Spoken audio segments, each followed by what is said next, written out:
Ey könül, tutma dilə yar, gedir qoy geçsin. Unudub əhd ilə ilqar, gedir qoy geçsin. Nə qədər sən də dedin, mən də dedim xeyri nədir? Tanımır ev yıxan ağyar, gedir qoy geçsin. Bir cavab gözləmə ondan bizə ümid verəsi. Səbəbin sorma səni tar, gedir qoy geçsin. Dolanırdıq biz onun başına pərvanə kimi. Yandırır indi bu rəftarı, gedir qoy geçsin. Nə xəta eyləmişik ki, toxunub xatirinə. Nə xəta eyləmişik ki, toxunub xatirinə. Baxmıyır indi bizə sağır, gedir qoy geçsin. Müşkül işdir dönə fikrindən o zalim balası. Eyləmə boş yerə israrı, gedir qoy geçsin. Yasin'in canına ey dil, səni mən and verirəm. Daha bezdirmə o dildarı, gedir qoy geçsin. Daha bezdirmə o dildarı, gedir qoy geçsin.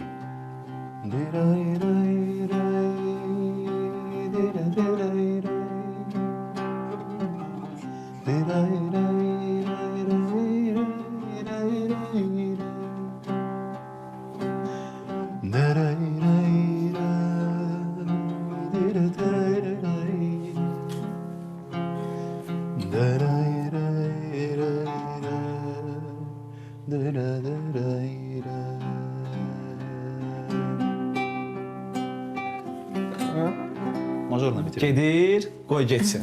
Gözəl. Majorla bitirdim ki Çərşənbə günündə Çeşmə başında. bu bizim ən dəyərli bayramımızdır. Mən hər il ancaq bu bayramı gözləyirəm. Otururam, işim gücümü atıram. Doğrudan Gözləyirəm bayramda ki, o vaxtda danışdıq. Sən dedin ki, bu bayramda qəribə bir enerji var. Mən elə bir... Olmadı da, bayram Yeni bizə ildənsə, doğmadı. yeni ildənsə Novruz daha doğma deyil. 100%. Yeni gündür də 100%. Novruz. 100%. Məntiqlidir mənə gəlir. Bizə daha yaxın Biraz deyil. şey kimi çıxacaq, indi yeni ili qeyd edənlər üçün hörmətsizlik kimi çıxacaq, amma mənə görə şəxsən Novruz daha məntiqli gəlir bayram olaraq. Yəni hər şey çiçəklənir, yeni həyat başlayır, yeni arzular və yeni ildə fikir vermisiniz, o sizdə də olub bəlkə də ki, bəs bu ildən dəyişəcəm, yeni insan olacağam filan, nə bilim idmana başlayacağam filan, amma heç bir şey olmur da. Yəni o deməkdir ki, o bayramda nəsə doğrudan nəsə problem var. Yəni bizdə yoxdur problem əslində. Çünki səncə şəkilçilərdə problem yoxdur. Məsələn üçün, insan idman eləməlidir, bu olmalıdır deyilən sözlərin çoxu. Malı deməlidir. Onlarda heç nə olmur. Bax, mən başdan bir şərt qoyum da bu verişdə də. Mənim bir dənə qəribə bir travmam var. Dır sözün burada işləsəniz mən çıxıb gedəcəm. Olmalıdır. Hə, bu belə yaşamaq lazımdır. Həqiqət bundadır. Zamanı çöndərə bilərsiniz zəhmət. Hə, zaman doğrudan gecikdi, görürsüz? Zaman sizlə başlasın. Uğurlu olsun hamımıza. Ey Allah ki. Və həqiqətən Novruz doğrudan təbiət oyanır, yeni bitkilər oyanır. Təbiətin oyanması Həm də bir belə insan ən daxil böyük dünyasının bayramdır. hesabatı deyil. Məsələn, bir ağac gözümüzün qabağında çiçəklənir. Yes. Sonra çiçəklərini tökür, barını verir, bəhərini verir, çiçəklərini tökür və o qupquru, ölü şəklində belə məğrur dayanır. Ay sağ ol. Yəni bir daha çansa çiçəklənəcəm, Yes. sən inanmasan Mən geri belə dönəcəm. kimi. Küllərindən yenidən doğacaq. Ruminin çox gözəl buna bağlı bir sitatı var idi. Deyir ki, düşünmə ki, hər şey bitibdir. Yəni bu çətin anlarda insan çox vaxt olaraq deyirsən ki, artıq bitdi hər şey, artıq mən heç xoşbəxt olmayacağam. Hə, müəyyən bir itkidən sonra ola bilər, travmadan sonra ola bilər. Deyir, yəni sən gülsən. İndi yəni soldun, amma yenə açacaqsan. Yəni insan da elə doğrudan. Yəni insana elə gəlir ki, bitdi hər şey. Həyatda olur elə məqamlar. Amma əslində məncə bu bizi daha güclü eləmək üçündür deyə düşünürəm. Mən prosta bir şeyə fikir verdim. Siz sağ solda oturmusunuz. Mən konkret boy məşq edəcəm. Yəni Ya bir də mən bığıma görə, üzr istəyirəm sizdən. bığıma görə mən üzr hesab edirəm bu. Niyə ki, üzürlüyü hesab edirik? Yox, nə mənada? Çünki bu obrazındır. Mənim özümdən olsa saxlamam. yaraşır. Əli bəy, o təsbehlə bığ, yəni təsbeh zaten artıq o vahimə şeyini verirdi, biraz belə verilişlərdə belə danışırdı. Bığla da elə bir ki, hərdən belə sənə baxıram, yəni özümü yığışdırmağım gəlir. Mən ona görə mən belə danışıram. Tövbə, hə? Kameraya doğru. Xoş gəlmisiniz bir daha hər Xoş gününüzə biriniz. gələk. Çünki səni salamlayırıq. Sağ olun. Səni burada görmək çox bizə xoş oldu. Sən əvvəllər tamamilə başqa bir həyat yaşayırdın. Nə baş verdi, nə yaşadın ki, yaşantını tamamilə dəyişdin?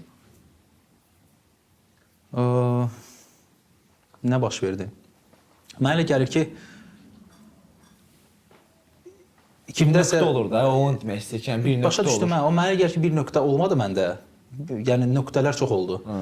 Bir nöqtə məncə biz sənə bayaq sənin arxasında danışırdıq, səhnə deyəndə studiyanın arxasında ki, çox ağır bir şey olanda Allah öz arasında məsələn xəstəlikdir, çox ağır bir xəstəlikdir, onda bir dəfə olmağa bəs eləyir. Məndə yəni xırda Nöqtələr birləşdirində şəkil əmələ gəldi. Hə. Ona görə kimsə bəzi sualları özünə verir 30 yaşdan sonra, 40 yaşdan sonra. Kimsə ümumiyyətlə o sualı vermir özünə də ki, mən görən düzmü gedirəm, o şey niyə gəlmişəm mən, məqsədim nədədir? Kimsə çaşır, səhv eləyir, o sualı biraz tez verir özünə. Bayaq sənə də danışırdıq, elə 30-da bitdi deyirəm də, yəni həyat.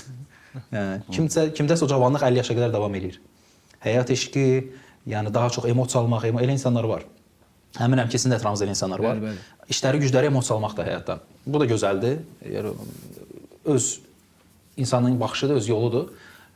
Məndə o biraz tez bitdi. Yəni mən sanki biraz tez yaşadım kimi gəlir mənə. Yəni 16 yaşda artıq yeni ulduz, karyera, qastrollar, konsertlər, nə bilim çətinliklər, xoşbəxtçiliklər, elə bir bütün rənglərin çoxsunu 30 yaşına qədər elə bir ki daddım. Ona görə artıq bir rəng qalmadı. Yəni bu fani material həyatda. Ona görə artıq istər-istəməz başlayırsan o menüdə olmayan rəngləri başlayırsan artıq başqa yerdə axtarmaq. Onda da başlayır həmin ruhani dediyimiz yol deyə düşünürəm. Təşəkkür edirik. Məncə hamıya da aydındır. Düpbədüz. Olmalıdır. Bəli. Düpbədüz idi oradan da. Bizə suallar gəlir iştirakçılardan. Mən elə bil o sualları sizə ünvanlayıram. Yes. Bir sual gəlib ki, insan niyə bəzən sadə şeyləri görmür? Mən öz fikrimi deyəcəm, olmalıdır deməyəcəm, amma öz fikrimi deyəcəm ki, məncə bu tələsməklə bir də fokusla bağlı bir şeydir. Çünki insan tələsəndə heç nəyin fərqinə varmır. Yəni ruslar suita deyirlər də ona, yəni o qədər ki tələsirsən, başın qarışıqdır, nəyisə çatdırmalısan, nəyisə görə narahatsan, gələcəyə görə narahatsan, keçmişə görə narahatsan. Yəni həyatdakı momenti yaşamadığına görə çox məqamları buraxırsan. İkincisi də bir də fokus məsələsidir. Fokusun hardadır? Yəni nəyə köklənirsən həyatda? Neqativə köklənirsən, pozitivə köklənirsən. Bu iki məsələ ilə bağlıdır məncə deyə düşünürəm. Məncə də elədir. Çünki insan nə qədər sürətli gedirsə, ətrafda baş verən heç bir şey görə bilmir. Hamısını qaçırmağa başlayır. Bəli, eyni maşındakı olduğu kimi. Bir də maşın demişkən, sürətlə bağlı o qədər insanların beynini işləyib ki, bu probka, bu tıxac bilən bir şey. İnsanlar maşında oturanda başını aşağı yanında yanından maşın keçir, dönüb baxanda elə bilir ki, arxaya gedir. Belə bir sindrom yaranır. Məndə də olub, səndə olmuyor. Dinən də belə bir sindrom yaranır. Maşın sürəndə də bir aşamısında olur o baş verir. Orada da qəribə bir həmin bir nöqtə var ki, elə bil şuuraltı sən nədir? Elə bil nəyinsə qabağa getməyi bu o demək deyil ki, sən dala gedirsən. Elə bil kiminsə qabağa getməyi sənin dala getməyin demək deyil. Yes. Elə bil şuur Fəlsəfi olaraq sindrom, qəribə sindromdur. Əslində sən heç orada getmirsən, sadəcə yanından maşın keçir, amma sən elə bilirsən ki, dala gedirsən. Sən onun getməyindən özünü dala getmiş kimi görürsən. Son dövrlərdə dünyada insanlar kütləvi şəkildə ruhsallıq axtarışındadır. Buna görə də hamı Bali, Tibet bu tərəflərə üst tutur və insanları da ora gəlməyi səsləyir. Yes. Sizcə ruhsal insan olmaq üçün mütləqdir oralara getmək? vacib deyil Baliyə və yaxud Tibetə getmək, amma təcrübə olaraq bu yolda olan hər kəsə, bu yolda olmayan hər kəsə ümumiyyətlə fərqi yoxdur da. Yəni insan istər ruhaniliyə inanmasın, o adaya gedib bir baş çəkmək lazımdır. Yəni bir siyahı olsa ki, haram məsləhət görərsən gəzməyə, hələ ruhaniliyə qoydum bir qırağa spiritualizmi. Yəni Bali görülməli bir yerdir. Təbiətinə görə, klimatına görə, insanlarına görə, sırf mənə görə oranı sehrli eləyən oradakı personajlardır, aktyorlar, insanlar. Yəni Lorelli də deyəcəm, o qədər dəli var orada, sözün yaxşı mənasında. Birim, nə bilim, 12 ildə ətir düzəldir, hansı ki, nə bilim, insanı cəlb eləyir, insanı, nə bilim, fərqli təsir edir. Bu birisi, nə bilim, gitar üçün kabellər düzəldir, hansı ki, o səsi, bilmirəm, içində hansı bir maddə var, onu qatır, səs başqa bir frekansda səslənir. Yəni, o qədər kreativ, düşüncəli insanlar var orada. Və bu çox maraqlıdır. Yəni, gelsən bir kafedə otursan, səhər yemək yeysən, nəsə kimləsə söhbət elədin, rahatsan da. Burada Bakıda kimi deyil, yəni biraz gərginlik orada sıfırdır, yəni. Dostlaşırsan, sonra evinə çağırır, gedirsən, danışa baxsın ki, bu adam bu şey qəribə şeylərlə məşğuldur. Qəribə fəlsəfəsi var, qəribə düşüncəsi var. Yəni belə insanlar aşırı çoxdur. Bu istər-istəməz bu insanlarla ünsiyyətdə olmaq bu sənə təsir eləyir. Yəni səni yoluxdururlar özlərindən, öz xasiyyətlərindən, öz baxışlarından. Öz üzərində işləyən insanlardır. Yes. Yəni mən bunu demişəm bəzi verilişlərdə Qayğını ki, kənara qoyub öz işinə məşğul olan insanlar da sırf yəni öz işlərinə məşğuldular və məndə kitab axmaqla o qədər aram yoxdur. Mən daha çox dinləyirəm də kitabları. Və düzün desəm oxuya bilmirəm. Çox zəif oxuyuram. Yəni ürəyim sıxılır. Bir vərəqi, bir sadə falan oxuyuram. Onu demək istəyirəm ki, mənim üçün hər bir insan, Əli bəy sən də, Salman sən də, siz də mənim üçün bir kitabsınız. Və canlı kitabsınız. Səninlə bir 10 dəqiqə söhbət eləmək, Salman 10 dəqiqə söhbət eləmək. Bailədəki 6 ay vaxtında, zamanında bəlkə bir 500 nəfərlə söhbət eləmişəm. Yəni bir 500-dən kitab oxumuşam. Mən bunu belə dəyərləndirirəm. Yəni hər kəsin bir qəbul eləmək yöntəmi var da. Kimsə kitabla ona gəlib çatır, kimsə nə bilim yaşadığı çətinliklərlə ona gəlib çatır. Mənim fəlsəfəmə görə düşünürəm ki, insan yalnız öz səhvi üzərində örgəməməlidir həyatı. Həm də başqaları səhvi üzərində örgəməlidir. Yəni 50-50 olmalıdır bu. Deyirsən ki, tərbiyəni tərbiyəsizdən öyrənmək lazımdır da. Yəni. ən azından tərbiyəsinə baxıb o təkrarlamaq lazım deyil. O yolla getmək lazımdır. Yox, baxırsan tərbiyəsiz nəsə bir şeylərdir, başı dəydi divara, deyirsən ki, okey də, yəni Mən də belə desəm, belə Dərs olsun. almalısan da, özün dərsini. Baxışla dərs almalısan. Yəni 50-50-yə. Amma özün də yəni ki, təbii ki, özün də başın dəyməlidir, onu demək istəyirəm. Yəni 50-50. Ən azından baxan dəyəndən sonra özün ora düşəndə daha başqa cür hərəkət etməyə. Salman biraz tərcümə kimi çıxır, elə mən danışıram, sən tərcümə edirsən, az bulsan nədir? Bizə üçlü düşüncə gedir ümumiyyətlə. Bu bütün kütləyə çatacaq düzə artıq fikrimiz bütün hər kəs başa düşəcək. Sual qalır. Sualımız var, bəli, suallarımız var. Tənhalıqdan qorxmaq lazımdır. Tənhalıqdan qorxmaq lazımdır. Mənə görə yox. Amma kiməsə görə hə. Çünki elə insan var ki, tənhalıqda doğrudan dəli ola bilər.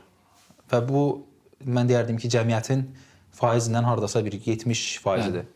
Yəni bu gün şəhərdən hər hansı bir cavanı götürüb biz atsaq, məsəl üçün nə bilim Lerikin və yaxud Astaranın Sım kəndinə, desə get orada 2 ay qal, yəni doğrudan dəli ola bilər.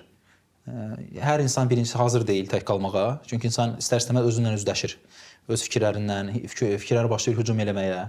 Səndə təcrübən yoxdur bu fikirlərlə necə döyüşmək lazımdır, necə savaşmaq lazımdır, necə bunları ümumiyyətlə yerbəyer eləmək lazımdır. Ona görə mənə görə bu ən gözəl ərazidir. Harda ki mən özümü rahat hiss edirəm, tənhalıq, təklik. Amma hər kəsə görə də deyil bu. Davam edək. Musiqi yazarkən heç olubmu ki, musiqinin sizə aid olmadığını və başqa mənbədən sizə gəldiyini hiss etmisiniz? Yəqin ki, mən sizə mistik cavab versəm, həm sizin, həm tamaşaçıların çox xoşuna gələcək. Bəli. Ki, bəli, mən oturmuşdum, bir qüvvə gəldi mənə, o qüvvədən bəhrələnərək falan, oralara girməyəcəm. Abi, izləyicilər üçün də bir baxış yalandan bir şey tula. Ona görə ilham şeyinə çox inanıram ki, insana ilham gəlir. Amma bunun özü mənə görə çox mistik və spiritual bir vəziyyətdir. Yəni, prosto durmusan, məsəl üçün, başqa bir işlə məşğulsan, adiyyətsiz bir momentdə gəlir. Halbuki sənin yanında nə gitaran var, nə bir şəraitin var mahnı yazmağa. Məsələn, bir işdəsən, iş görüşündəsən, sənə ilham gəlir yazmağa. Amma olur ki, studiyada oturmusan, hər şey əladır, ortağım filan, amma gəlmir. Bir var ki, nəsə işlə məşğul olursan, sənə bir şey gəlir, təb gəlir. Sonra yazdın, yazmadan uçub gedir. Okay. Bir də var ki, adam bir şey gəlir, nə edirsən yadından çıxmır. Deyirəndir ki, bunu yaz. Elə bir şey sizdə olubmu? Elə bir bəstəniz varmı? Hansı bəstədir? İmенно o bəstə biz də bilək ki, imенно o bəstə sizə gün keçib yadınızdan çıxmır, yatırsınız, durursunuz, yadınızdan çıxmır. Elbə kimsə sizə məcbur edir ki, onu bəstələ, onu çıxart. Yes. Bu tək bu arada onu vurğulayım ki, bəstə ilə bağlı olmur. Bəli. Bu ideyalarla. Yaradıcı insan ümumiyyətcə, yəni mənim həyatda tək maraqlandığım şey musiqi deyil. Yəni burada biraz fəlsəfə var, biraz yüngülvari elm ola bilər. Tibbdən çox maraqlanıram. Mən maraqlıdır məsəl üçün ki, bundan yesən nə olacaq? Məsəl üçün hansı bir məsəl üçün bad nədir bu sənin dilində? Qida da qidası, Qida əlavəsi. Qida əlavəsi. Mən onlardan çox maraqlanıram məsəl üçün. Eksperimentlər edirəm. Mənim dostum Tural bilirdi. Daima nəsə zakaz edir. Hamısı bütün öz bədənimdə yoxlayıram hər şeyi. Xarifili yoxlayım biraz. Hamısını yoxlamışam, xarafili yoxlamışam. Onun nə dərəcədə vacib olduğunu da və s. Amma sözüm onda deyil. Yəni hər şeyə də biraz maraqlanıram və o təb hərdən yalnız musiqidə gəlmir. O təb məsəl üçün bir ideya da gəlir ki, wow, kənddə məsəl üçün köçüb bu ideyanı yaratmaq olar. İyi getdi məsəl üçün. 1 həftə, 5 ay, 6 ay. Əl çəkmir. Bu ideya qısa kənd ideyası. Məndə artıq bir 15 ildir. 15 il məni rahat buraxmır. Yəni kəndə getmək istəyi, amma hələ ki heç cürə bunu həyata keçirə bilmirəm. Düz bir ayağım ordadır artıq. Şabranda yaşayıram indi. Şabran oteldə. Torpaq çünki torpaq hər şeydir də. bir müddətdən sonra şeydir. istəyirsən ki, torpağı hiss eləyəsən, toxunasan, nə bilim. Elədir. Hələ o tam o deyil, yəni o deyil, insan ölənə yaxın torpağa deyil. O hələ o şeydə deyiləm, düzdür. Yox, demirəm.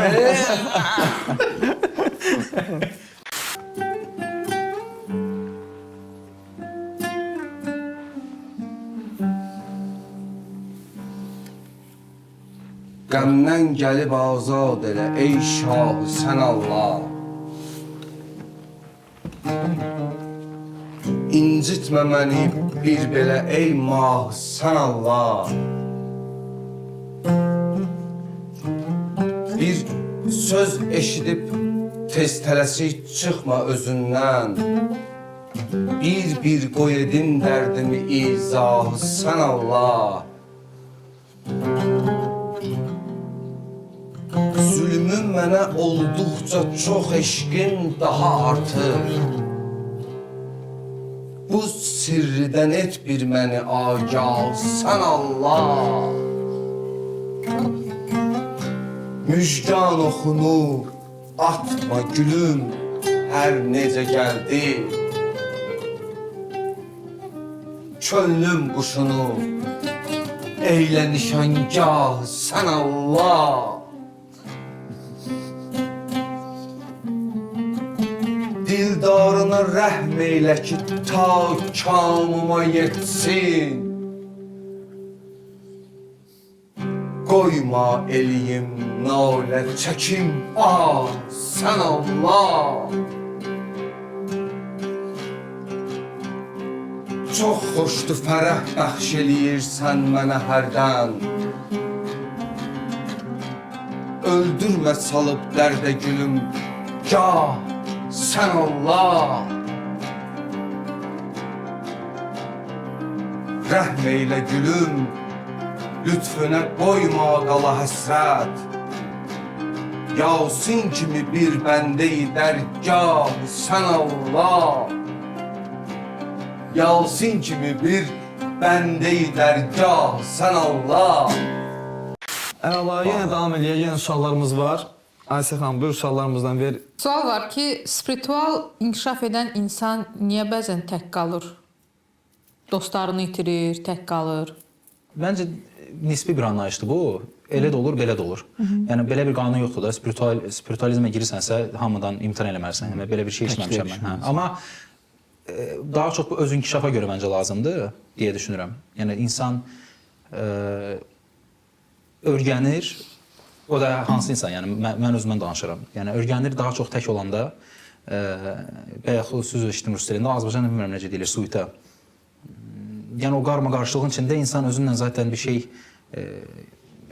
Xaosun içində bir şey tapmaq, başa düşmək, hansı bir səsi eşitmək çətin məsələdir. Ona görə o bayaqki tənhalıq iki söhbəti var idi, yalnızlıq filan.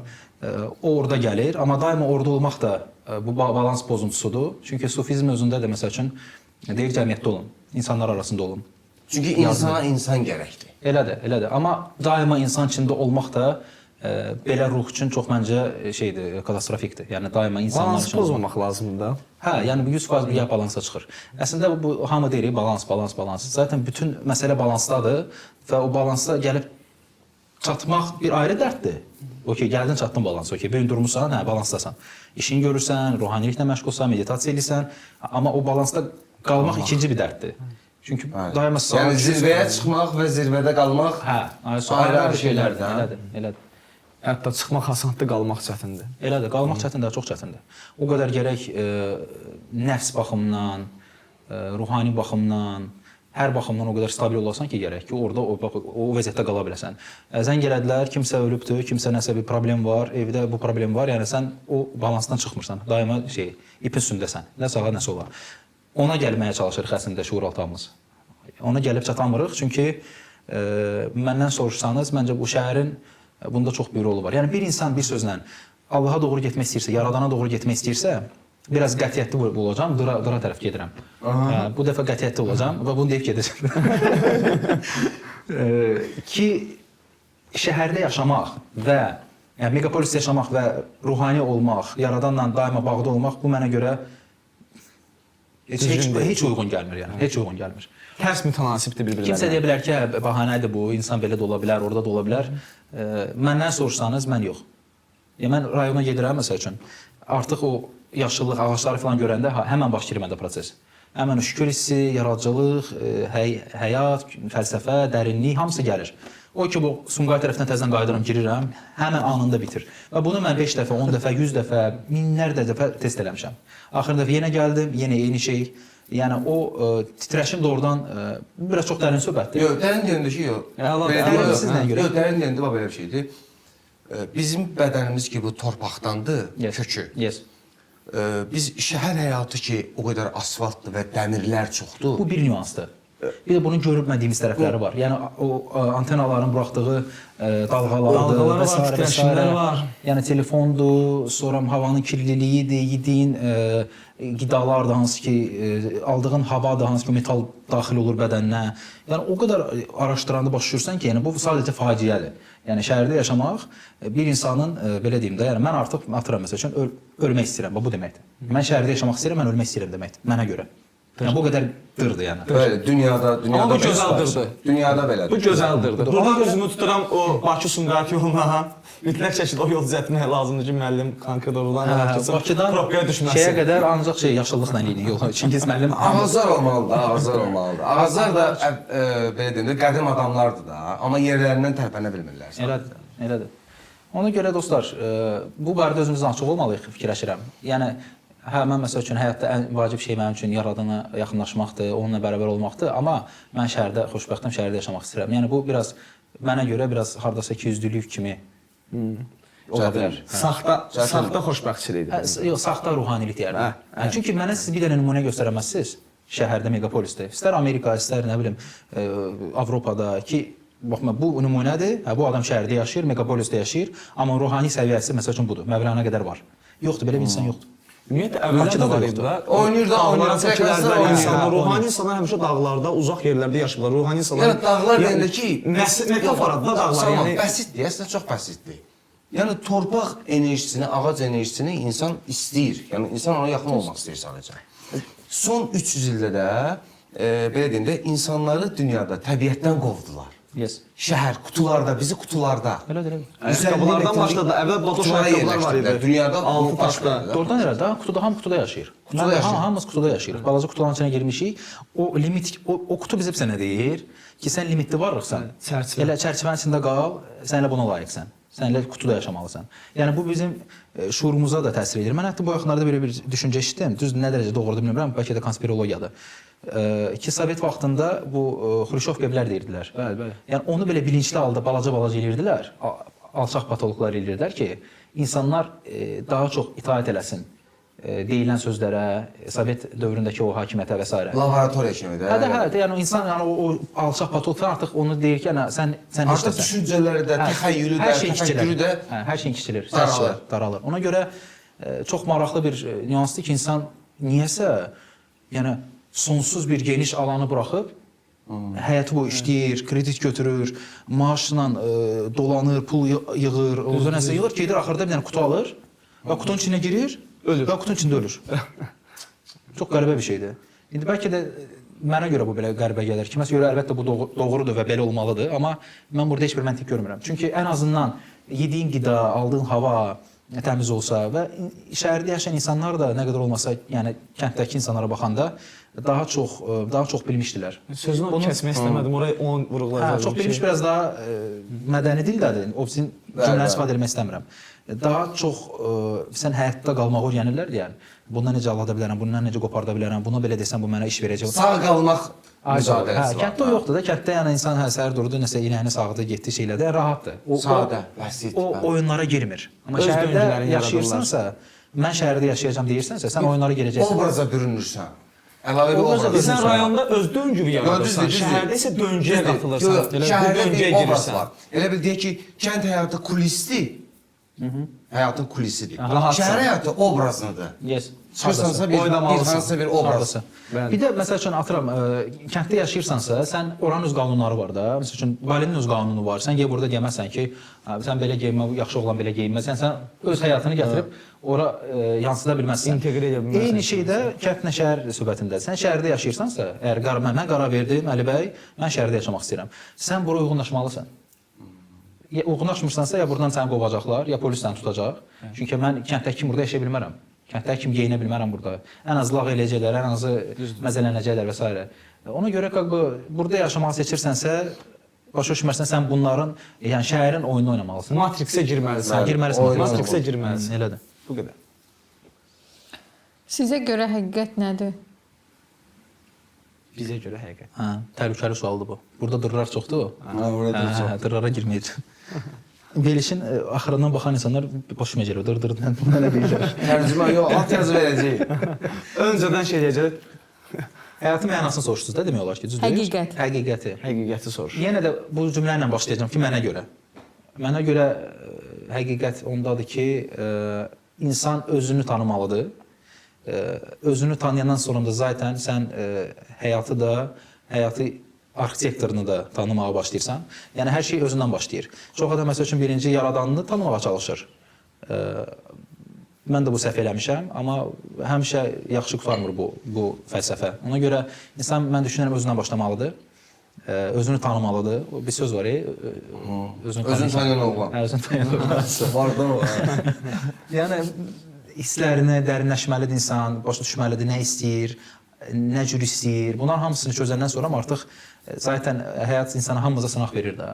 Kiməsə az verir, kiməsə çox verir, qaldıra biləcəyi qədər. Bu sınaqlar da bizi biraz dərinləşdirir, böyüdür və nəticədə özünü tanıyan sonra artıq həyatı da düşünürəm bilmiş olursan. Yəni bilirsən ki, bu situasiya oldu, okey, mən bu situasiyadan belə çıxacağam. Çünki artıq özünü tanıyırsan və harda olduğunu bilirsən, hansı bir oyunun içinə düşdüyünü bilirsən. Yəni bu həyat bir oyundur və bu oyunun qanunları var və bu qanunun içində belə-belə oynamaq lazımdır. Burada belə oynamaq lazımdır, burada belə oynamaq lazımdır. Deməli, özünə yaxınlaşdıqca Tanrıya yaxınlaşa bilər insan. Mən belə fikirləşirəm.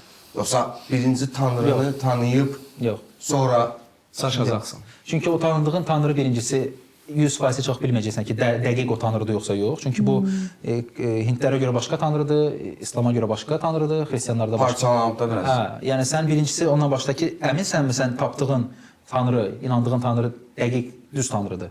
Suallarımız demək olar ki, bitdi. Vaxt necə gəlir, keçdi, heç özümüz də bilmədik. Çox maraqlı oldu. Həqiqətən də vaxt axdı getdi, maraqlı oldu bu dəfə, çox maraqlı oldu. Amma bəlkə bir dənə Yasin Xəlilin Bir dənə də gəldi nəsə. hə, bir dənə də gəldi. Tər demişkən, hə? Yerində. Aha. Bir dənə bəlkə bizi feyziyab edəsən, Yasin müəllimə də buradan Mən bu arada salamlarımızı göndərək. sənin deyiliş tərzini çox sevirəm. Bilsəydim ümid, vəslə yox həsrətdə ölərdim. Qalmazdım inan, heç bu müsibətdə ölərdim. Məndən səni bilsəydim əgər çox sevənim var, qalmazdım əzizim bu xəcalətdə ölərdim. Səndən gözəlim, mərhəmət ummazdım inan ki. Bir qul kimi azlıqda, səfalətdə ölərdim. Ömr eyləməyin mənası yoxdur daha sənsiz. Olsaydı bu mənlik, əgər əlbəttə ölərdim. Bilsəydim əgər, eşqə də düşməzdim əzəldən. Rahat yaşayardım, elə rahat da ölərdim. Görsən məni Yasin bu vəziyyətdə deyərsən. Olsaydım əgər mən bu vəziyyətdə ölərdim. Olsaydım əgər mən bu vəziyyətdə ölərdim. Gözəl. Təşəkkür edirəm. Gözəl. İkinizə də mən təşəkkür edirəm. Yasin müəllimi buradan salamlayıram.